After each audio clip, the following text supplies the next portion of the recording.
Manipuri Wari. Click the subscribe button and press bell icon to know latest new videos.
Nongma numidda chingyayeba matam atiyada nganganarba machugi nongjabina atiyada thokpada turelgi imaida tariba mamido uraga kanagumba madi punchigi awa nungai haukraba wari loina mari mari ningsinglakli hairiba turel asigi maming iril turel thekna koina chenba turel ne Prakash torbanda famna mitluda pirangna khangaude takiba laimaida he thamoi nangna ngasi se amuk ningsinghale mahakpu pukningda khali nungsiba haibasi maya yamna kali kappa nokpa masigi manungda yauri hainaba lei kappa nokpa machin manawni kainaba lairambagi nungsibagi magunche henbani taibangda mallaba chenada iduna lehauraba asengba nungsiba amagi warini wasak Prakash pido taithoi mathanda khanghaudana macindagi thoki nungsi wahai asini mabu kafan biramba magi thawai oirambi maga ahanba thengnakiba maphamdi kaisampatni mapunsigi ahanba oina hek nupi haibase khanglakpada thengnakiba nupine nungsi Prakash yamna laiba imung amada pokpa nupani mama mapana machin manaw humpoi Prakashna ahani makhataba machin manaw ani lei hingnabagi lanfamda apokpana suraga imungdu purami Prakashki mamasu honaba duki matik kalami imungi thabakta natana afangba thabak surami aduga numidangi matamdana fisa kolda kaduna ahing tanglo thenglaba kanagisu michik miraw kol tadraba matam phawa fisaduna imungdo chakhum mai muttanaba honarami Prakash mahi tamnaba honabada yamna awaba oirami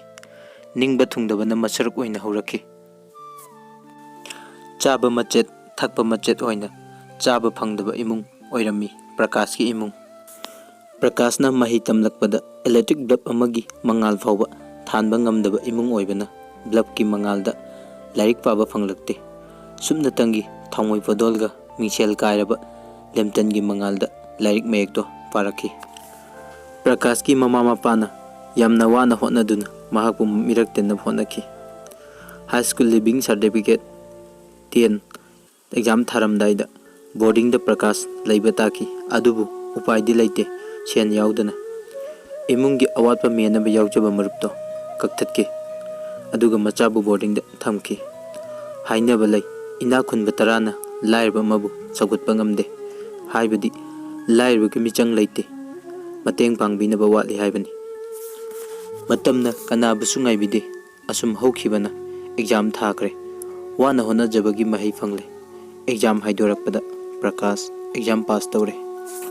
matamsida Prakash yamna nauri ahangba malangum angouba chebangum thamoida kanagisu mami tadri matamdo Manipurda mobile phone ahanba changlakpa matamne lekai amada phone paiba mi masing thiba yari Prakashki imungisu mobile phone ama lerami apokpana paiba exam loibagi ahangba matam hoibana school gi labta tinarakpa thengnarakpa marup mapang kaya amagi phone da wari sanaki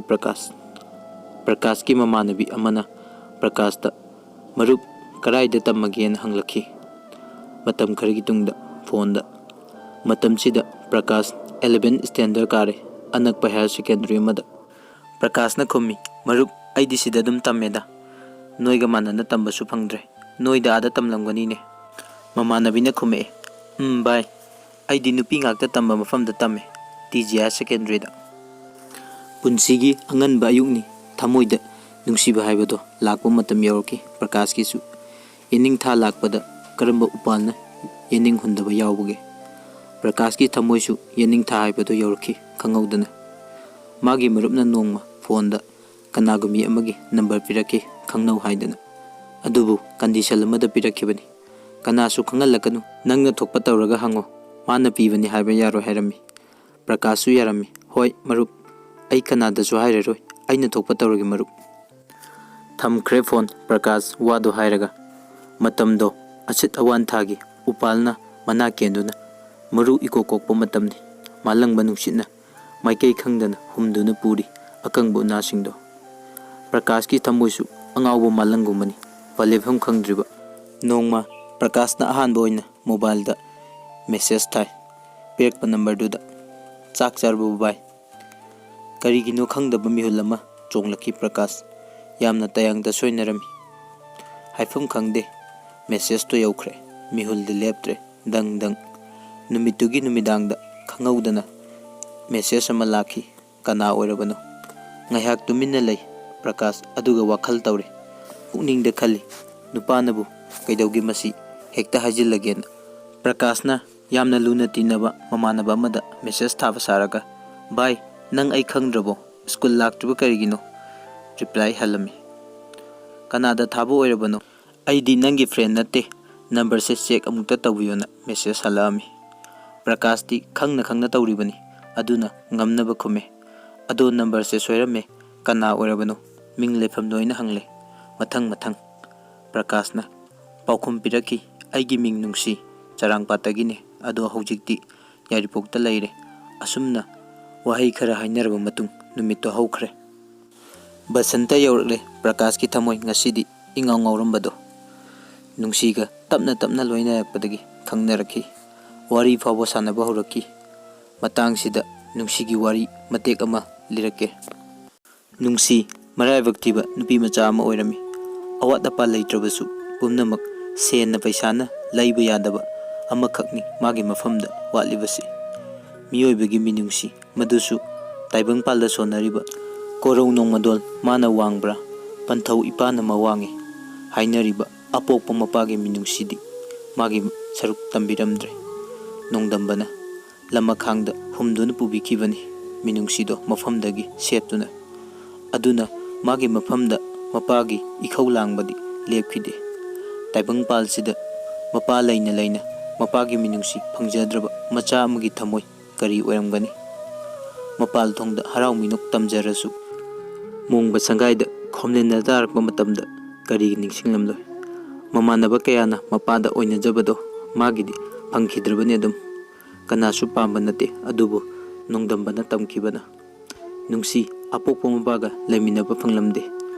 ꯃꯃꯥꯅ ꯁꯦꯟꯅꯔꯒ ꯆꯥꯎꯔꯛꯄꯅꯤ ꯀꯔꯤꯒꯨꯝꯕ ꯃꯔꯝ ꯈꯔꯗꯒꯤ ꯑꯄꯣꯛꯄꯤ ꯇꯣꯉꯥꯟꯅ ꯂꯩꯅꯈꯤꯕꯅꯤ ꯍꯥꯏꯕꯗꯤ ꯅꯨꯡꯁꯤꯒꯤ ꯃꯄꯥꯅ ꯑꯇꯣꯞꯄ ꯃꯃꯥ ꯑꯃ ꯄꯨꯔꯛꯄꯗꯒꯤ ꯇꯣꯈꯥꯏꯅ ꯂꯩꯅꯈꯤ ꯃꯄꯥꯅ ꯅꯨꯡꯁꯤꯒꯤ ꯆꯥꯛꯊꯥꯛ ꯍꯥꯏꯕ ꯇꯥꯔꯦ ꯊꯥꯒꯤ ꯁꯦꯟꯐꯝ ꯈꯔꯗꯤ ꯄꯤꯔꯝꯃꯤ ꯃꯥꯒꯤ ꯇꯣꯂꯣꯞꯇꯒꯤ ꯅꯨꯡꯁꯤꯒꯤ ꯄꯥꯕꯨꯡ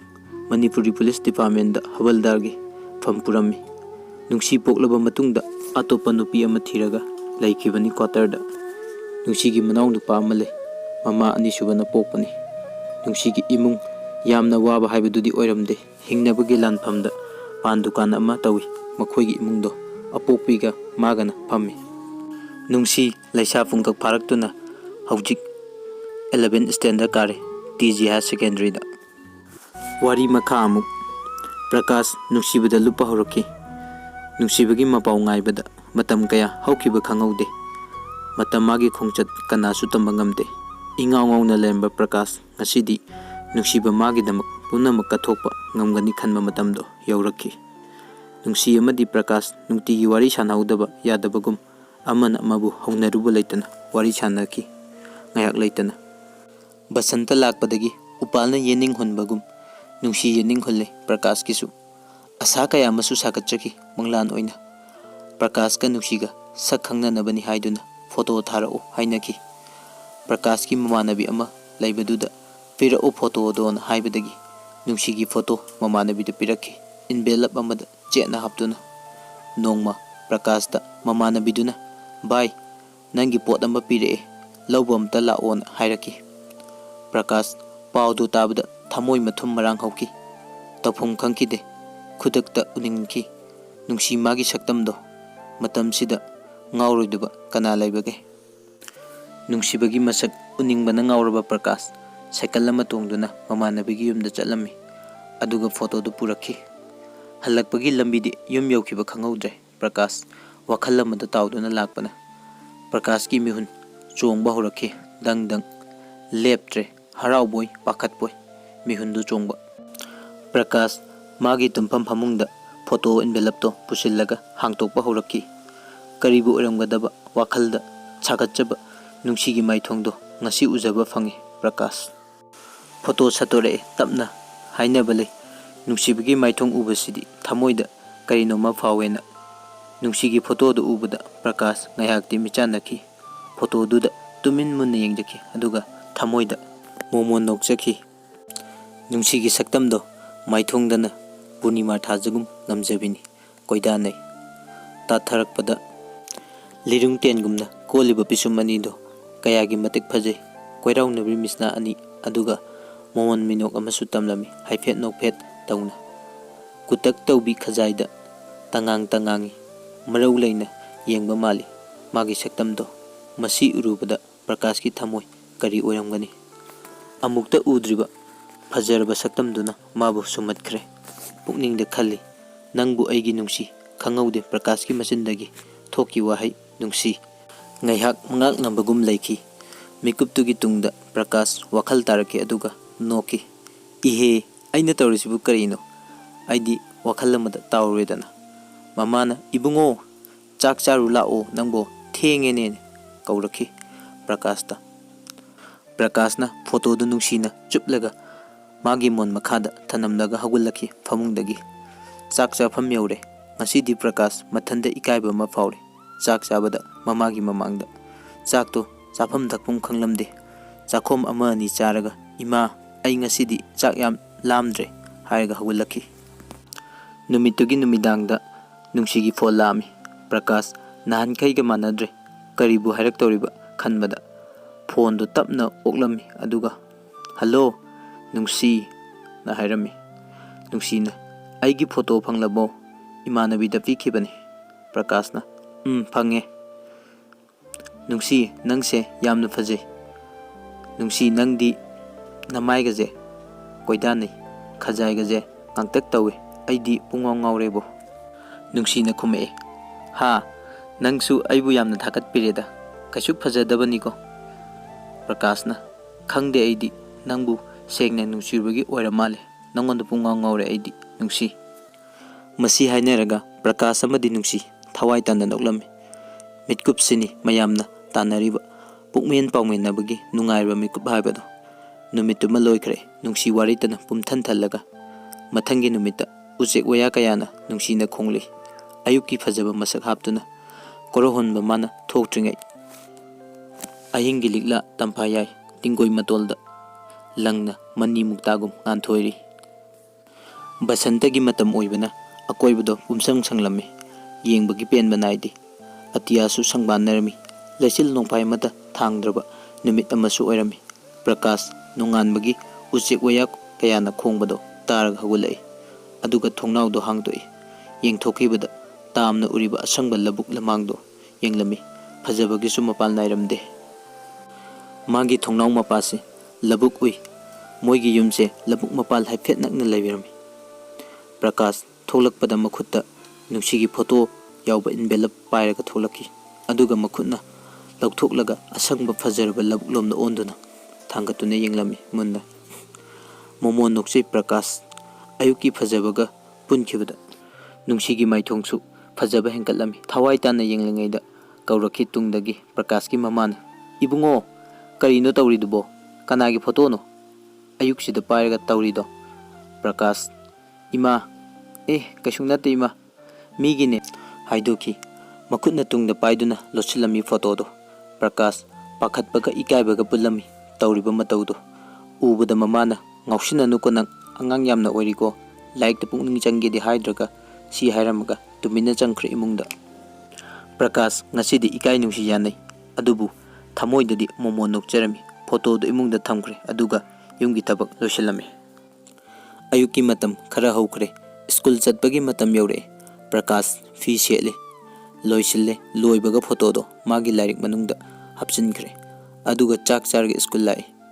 ꯁ꯭ꯀꯨꯜ ꯆꯠꯄꯗ ꯋꯥꯈꯜ ꯑꯃꯗ ꯇꯥꯎꯔꯒ ꯆꯠꯂꯦ ꯁ꯭ꯀꯨꯜ ꯌꯧꯕꯒ ꯃꯥꯒꯤ ꯃꯃꯥꯟꯅꯕꯁꯤꯡꯗ ꯋꯥꯔꯤ ꯂꯤꯔꯝꯃꯤ ꯚꯥꯏ ꯑꯩꯒ ꯍꯟꯇꯛ ꯈꯪꯅꯕ ꯅꯨꯄꯤꯗꯣ ꯃꯥꯒꯤ ꯐꯣꯇꯣ ꯊꯥꯔꯛꯑꯦ ꯃꯁꯛꯇꯤ ꯂꯩꯇ꯭ꯔꯦ ꯌꯥꯝ ꯐꯖꯩ ꯄꯨꯔꯥ ꯉꯥꯎꯔꯦ ꯑꯩ ꯃꯃꯥꯟꯅꯕꯅ ꯑꯗꯨꯗꯤ ꯑꯩꯈꯣꯏꯁꯨ ꯌꯦꯡꯒꯦꯅꯦ ꯄꯨꯔꯛꯄ꯭ꯔꯣ ꯀꯔꯥꯏꯅꯣ ꯄ꯭ꯔꯀꯥꯁꯅ ꯄꯨꯔꯛꯑꯦ ꯑꯗꯣ ꯅꯣꯏꯗ ꯌꯦꯡꯍꯟꯕꯗꯤ ꯄꯥꯝꯃꯨꯏꯗ ꯃꯃꯥꯟꯅꯕꯅ ꯌꯥꯔꯦ ꯏꯕꯨꯡꯉꯣ ꯀꯩꯁꯨ ꯇꯨꯝꯖꯜꯂꯣꯏ ꯁꯠ ꯄꯨꯊꯣꯔꯛꯑꯣꯁꯦ ꯐꯣꯇꯣꯗꯣ ꯂꯥꯏꯔꯤꯛ ꯃꯔꯛꯇꯒꯤ ꯇꯞꯅ ꯁꯠꯇꯣꯔꯛꯑꯦ ꯄ꯭ꯔꯀꯥꯁꯅ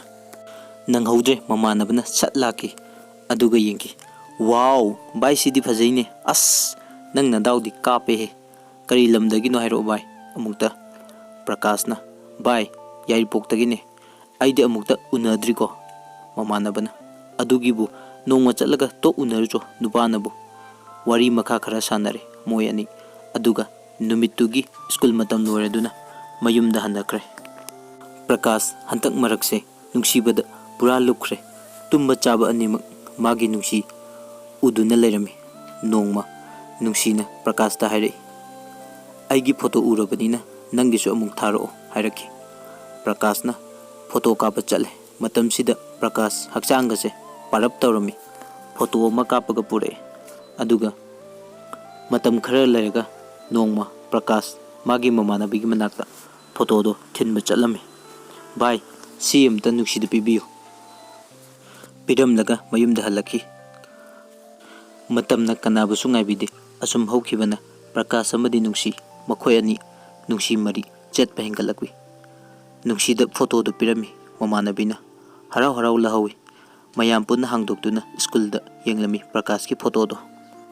ꯅꯨꯃꯤꯠꯇꯨꯃ ꯁ꯭ꯀꯨꯜꯒꯤ ꯀ꯭ꯂꯥꯁꯇꯣ ꯄ꯭ꯔꯀꯥꯁ ꯑꯃꯗꯤ ꯅꯨꯡꯁꯤ ꯃꯈꯣꯏ ꯑꯅꯤꯒꯤ ꯋꯥꯔꯤꯅ ꯄꯨꯝꯅꯤꯟ ꯅꯤꯜꯂꯝꯃꯤ ꯅꯣꯛꯄꯒ ꯈꯦꯕꯒ ꯅꯨꯄꯤ ꯃꯌꯥꯝ ꯄꯨꯟꯕꯒꯤ ꯍꯧꯅꯕꯤ ꯅꯨꯡꯁꯤ ꯃꯌꯨꯝꯗ ꯍꯜꯂꯛꯑꯦ ꯌꯨꯝ ꯌꯧꯕꯒ ꯐꯤ ꯍꯣꯡꯂꯦ ꯆꯥꯛ ꯆꯥꯊꯣꯛꯑꯦ ꯑꯗꯨꯒ ꯗꯨꯀꯥꯟꯗ ꯃꯃꯥꯒꯤ ꯃꯇꯦꯡ ꯄꯥꯡꯕ ꯊꯣꯛꯂꯛꯑꯦ ꯅꯨꯡꯁꯤꯅ ꯗꯨꯀꯥꯟ ꯐꯝꯍꯧꯔꯒ ꯃꯃꯥꯗꯣ ꯀꯩꯊꯦꯜ ꯄꯣꯠ ꯂꯩꯕ ꯆꯠꯈ꯭ꯔꯦ ꯑꯋꯥꯠ ꯑꯄꯥ ꯗꯨꯀꯥꯟꯒꯤ ꯄꯣꯠ ꯂꯧꯕ ꯆꯠꯄꯅꯤ ꯃꯇꯥꯡꯁꯤꯗ ꯅꯨꯡꯁꯤ ꯉꯁꯥꯏꯒꯤ ꯐꯣꯇꯣꯗꯣ ꯅꯤꯡꯁꯤꯡꯂꯛꯑꯦ ꯃꯅꯥꯛꯇ ꯂꯩꯔꯤꯕ ꯃꯣꯕꯥꯏꯜꯗꯣ ꯂꯧꯈꯠꯂꯒ ꯐꯣꯟ ꯀꯣꯜ ꯑꯃ ꯇꯧꯔꯝꯃꯤ ꯄ꯭ꯔꯀꯥꯁꯇ ꯐꯣꯟ ꯔꯤꯡ ꯆꯠꯂꯝꯃꯤ ꯑꯗꯨꯕꯨ ꯐꯣꯟꯗꯤ ꯔꯤꯁꯤꯞ ꯇꯧꯔꯛꯈꯤꯗꯦ ꯅꯨꯡꯁꯤꯅ ꯈꯜꯂꯤ ꯀꯔꯤ ꯇꯧꯔꯕꯖꯥꯠꯅꯣ ꯅꯍꯥꯟꯈꯩꯗꯤ ꯐꯣꯟ ꯇꯧꯕꯒ ꯑꯗꯨꯝ ꯔꯤꯁꯤꯞ ꯇꯧꯕꯅꯤ ꯉꯁꯤꯗꯤ ꯄꯥꯏꯔꯛꯇꯦ ꯑꯃꯨꯛꯇꯒ ꯇꯧꯒꯦꯗ ꯐꯣꯟꯗꯣ ꯑꯅꯤꯔꯛ ꯇꯧꯔꯕ ꯃꯇꯨꯡꯗ ꯐꯣꯟ ꯔꯤꯁꯤꯞ ꯇꯧꯔꯛꯈꯤ ꯍꯜꯂꯣ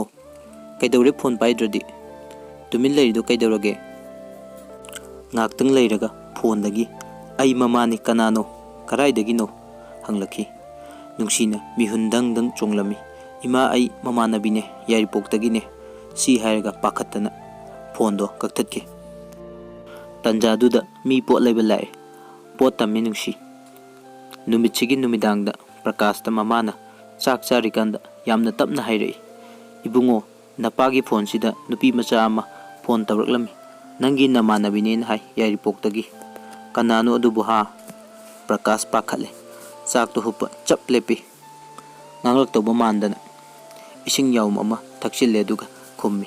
ꯏꯃꯥ ꯑꯩꯒꯤ ꯐ꯭ꯔꯦꯟꯅꯦ ꯅꯨꯡꯁꯤ ꯀꯧꯕꯅꯦ ꯀꯔꯤ ꯍꯥꯏꯔꯛꯀꯦ ꯃꯃꯥꯅ ꯀꯩꯁꯨ ꯍꯥꯏꯔꯛꯇꯦꯗ ꯁꯨꯝ ꯍꯪꯕꯅꯦ ꯄꯥꯈꯠꯂꯤꯔ ꯀꯔꯤꯅꯣ ꯑꯗꯨꯝ ꯊꯝꯈ꯭ꯔꯦ ꯐꯣꯟꯗꯣ ꯏꯕꯨꯡꯉꯣ ꯅꯪ ꯉꯥꯎꯁꯤꯟꯅꯕ ꯌꯥꯗꯦꯀꯣ ꯅꯄꯥꯅ ꯋꯥꯔꯤꯁꯦ ꯅꯣꯏꯒꯤꯅꯦ ꯍꯧꯖꯤꯛ ꯅꯣꯏꯅ ꯏꯔꯥꯡꯗ ꯇꯥꯎꯗꯨꯅ ꯉꯥꯎꯔꯗꯤ ꯂꯥꯏꯔꯤꯛꯇ ꯁꯣꯏꯔꯛꯀꯅꯤ ꯃꯗꯨꯅ ꯇꯨꯡꯗ ꯑꯀꯥꯏꯕ ꯌꯥꯝꯅ ꯂꯥꯛꯀꯅꯤ ꯏꯃꯥꯅ ꯄꯥꯝꯂꯤꯕ ꯃꯤꯊꯣꯏ ꯃꯤꯍꯦꯟꯕꯁꯦ ꯐꯪꯕ ꯉꯝꯃꯣꯏꯀꯣ ꯍꯣꯏ ꯏꯃꯥ ꯌꯥꯔꯦꯕ ꯄ꯭ꯔꯀꯥꯁꯅ ꯈꯨꯝꯃꯤ ꯄ꯭ꯔꯀꯥꯁ ꯆꯥꯛ ꯇꯣꯛꯑꯦ ꯃꯈꯨꯠ ꯍꯥꯝꯗꯣꯛꯑꯦ ꯑꯗꯨꯒ ꯃꯥꯒꯤ ꯀꯥꯗ ꯇꯨꯃꯤꯟꯅ ꯆꯪꯈ꯭ꯔꯦ ꯂꯥꯏꯔꯤꯛ ꯄꯥꯒꯦꯅ ꯇꯦꯕꯜ ꯃꯅꯥꯛꯇ ꯐꯝꯊꯔꯛꯏ ꯂꯥꯏꯔꯤꯛꯇꯣ ꯍꯦꯛ ꯍꯥꯡꯗꯣꯛꯄꯒ ꯉꯁꯥꯏꯒꯤ ꯃꯥꯅ ꯍꯥꯞꯈꯤꯕ ꯐꯣꯇꯣꯗꯣ ꯊꯦꯡꯅꯔꯦ ꯃꯨꯟꯅ ꯌꯦꯡꯉꯦ ꯑꯗꯨꯒ ꯃꯣꯟꯗ꯭ꯔꯪ ꯁꯥꯟꯅꯔꯝꯃꯤ ꯅꯨꯡꯁꯤ ꯅꯪꯁꯦ ꯀꯩꯗꯧꯉꯩ ꯊꯦꯡꯅꯒꯗꯕ ꯑꯩꯁꯦ ꯅꯪꯉꯣꯟꯗ ꯄꯨꯔꯥ ꯉꯥꯎꯔꯦꯍꯦ murum murum soli lairiki wakalga changkhidre adum tauduna laikre pura angauba ka pangkakni matam sini nongling nusit ka pangkak oi hainariba afafata khangdaba mana khanbada chummena khanba macha singbu senabigadaba matam suni aranba maikeida chatkidanaba mama mapa oiba singna Prakash ki mamana lotna machabu semnai machabu kari taurige se yengsilli aduna mana taurido urami masa se siguma matam yaure khangbana chai thangbagi mahut themnaudana semtokna honari mamana karimta khangdaba saraga kaurakhi ibungo nangbu laire kamta padrabo noktana lairbo laik to ngak patho horen napa laga muk chaini horen ko hoi ima si hairaga Prakash photo do losin kre pakhatle mamana khanglam gadran magi diary gi manungda hapkre photo do Prakash ki wari khudimak ayamana magi diary amada isillaga thame kanasu khangande Prakash maheida thawa yauna hawrakiba satra mani matamgi matungina nungsibada ngaujabagi wani lairik pare kokta changdre mitna lairikta wakhalna nungsi manakta laire famungda changkhre ngahak toramaga lairikto numitoma asumna hokre asomdana nungsi wakhalda warami phone parektabagi aduga amuksu khoirang khoisaunarami numit kharni lairaga Prakashna nungsida phone tawi sauningdana receive tawramde nungsina hanjin tawrakpadagi oklaga wari sanare kaigi phone paidaba yam thuna hairo saujinaraga oinajarami nungsina Prakashna yada tawrine somda mamana aina tawribase khange laik padre na ngangi adugi kidana phone do paidabani ngasi pairaklisine ado ai uraba natro kamaina tawge ai di thibanida nangna yamna heli fajaba nungsina school da mayam changdana loikhre photo do warigada ado ibani di karam kanda thengna gadoriba Prakashna khumi khangde matang chabada thengnase ai lake asumna wari sanarami moi ani pukmen pawmenarami matamdi sum chatkhre tha ahum mari sukhre moi ani khangnarakpa Prakash ki imungi wari loina liruwa matungda nungsina Prakash ki mateng pangi khankhre school gi exam matam yaurai Prakash 11 exam gi form fill up paisa laitre nungsina Prakash ki awabadu uraduna kaisu khalunu ai leirisidi aina pirakani hairakhi Prakash yarnida hairami adubu nungsina khangi Prakash paisa laite haibase aduna boy da phajana thuplaga stapler pinna chena phajilaga mamanabi da pirakhi nongma Prakash ta phol ama lakhi mamanabi gi oirami bai nangi pot ama pire lawba lao ngasi na hairakhi hoi bai lake Prakash lawba chale chakalama tongduna purae karibu oramgadaba sibu khanjanai yum yokhibaga hangtuktuna yenge form fill up tawnaba paisa oirami Prakash ngasidi magi nungsibu hena nungsirai magi laitaba matamsida mateng panglakpagi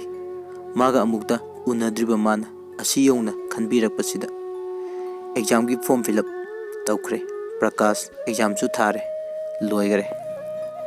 11 exam di promotion exam oira ming thakta chumna irambada pass adum tawe laik padana thakre adum matam khara leiraga Prakash paisa tungsinduna masagi mobile ama laigena khalami adubu luribadi mahak amukta mathanta poleba chatre bazarda lamit tumit amata khanglamde yamna pangba haibado oirami karimta khanglamde aduna leikagi mamanaba amada haurami bai bazarda mukta chaminarusi aigi mobile amata laige tawbani mamanabasu harauna yarakami hoi chache kaidongai chache habano lakliba mandi numisida oina chatlase hoi soinadabi si hairamaga Prakash mayumda halami aduga nungsida phone tawrami nungsi ai mande numita bazarda lakani pot laiba nanga thengnaba yagadro hairao nungsina hoi yaye soidabi lakadro lakani thammage ko phone do thamkhre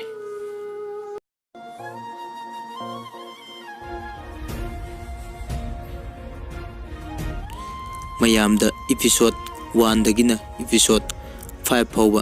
ꯅꯧꯅ ꯑꯃꯨꯛ ꯍꯜꯂꯒ ꯈꯨꯗꯣꯜ ꯇꯝꯖꯈ꯭ꯔꯕ ꯃꯇꯨꯡ channel ꯑꯁꯤꯕꯨ ꯅꯨꯡꯁꯤꯕꯤꯗꯨꯅ like, subscribe ꯑꯃꯗꯤ ꯀꯃꯦꯟ ꯄꯤꯕ ꯀꯥꯎꯕꯤꯒꯅꯨ꯫ ꯄꯨꯝꯅꯃꯛꯄꯨ ꯑꯔꯣꯏꯕꯗ ꯑꯃꯨꯛꯀ ꯍꯟꯅ ꯈꯨꯔꯨꯝꯖꯔꯤ꯫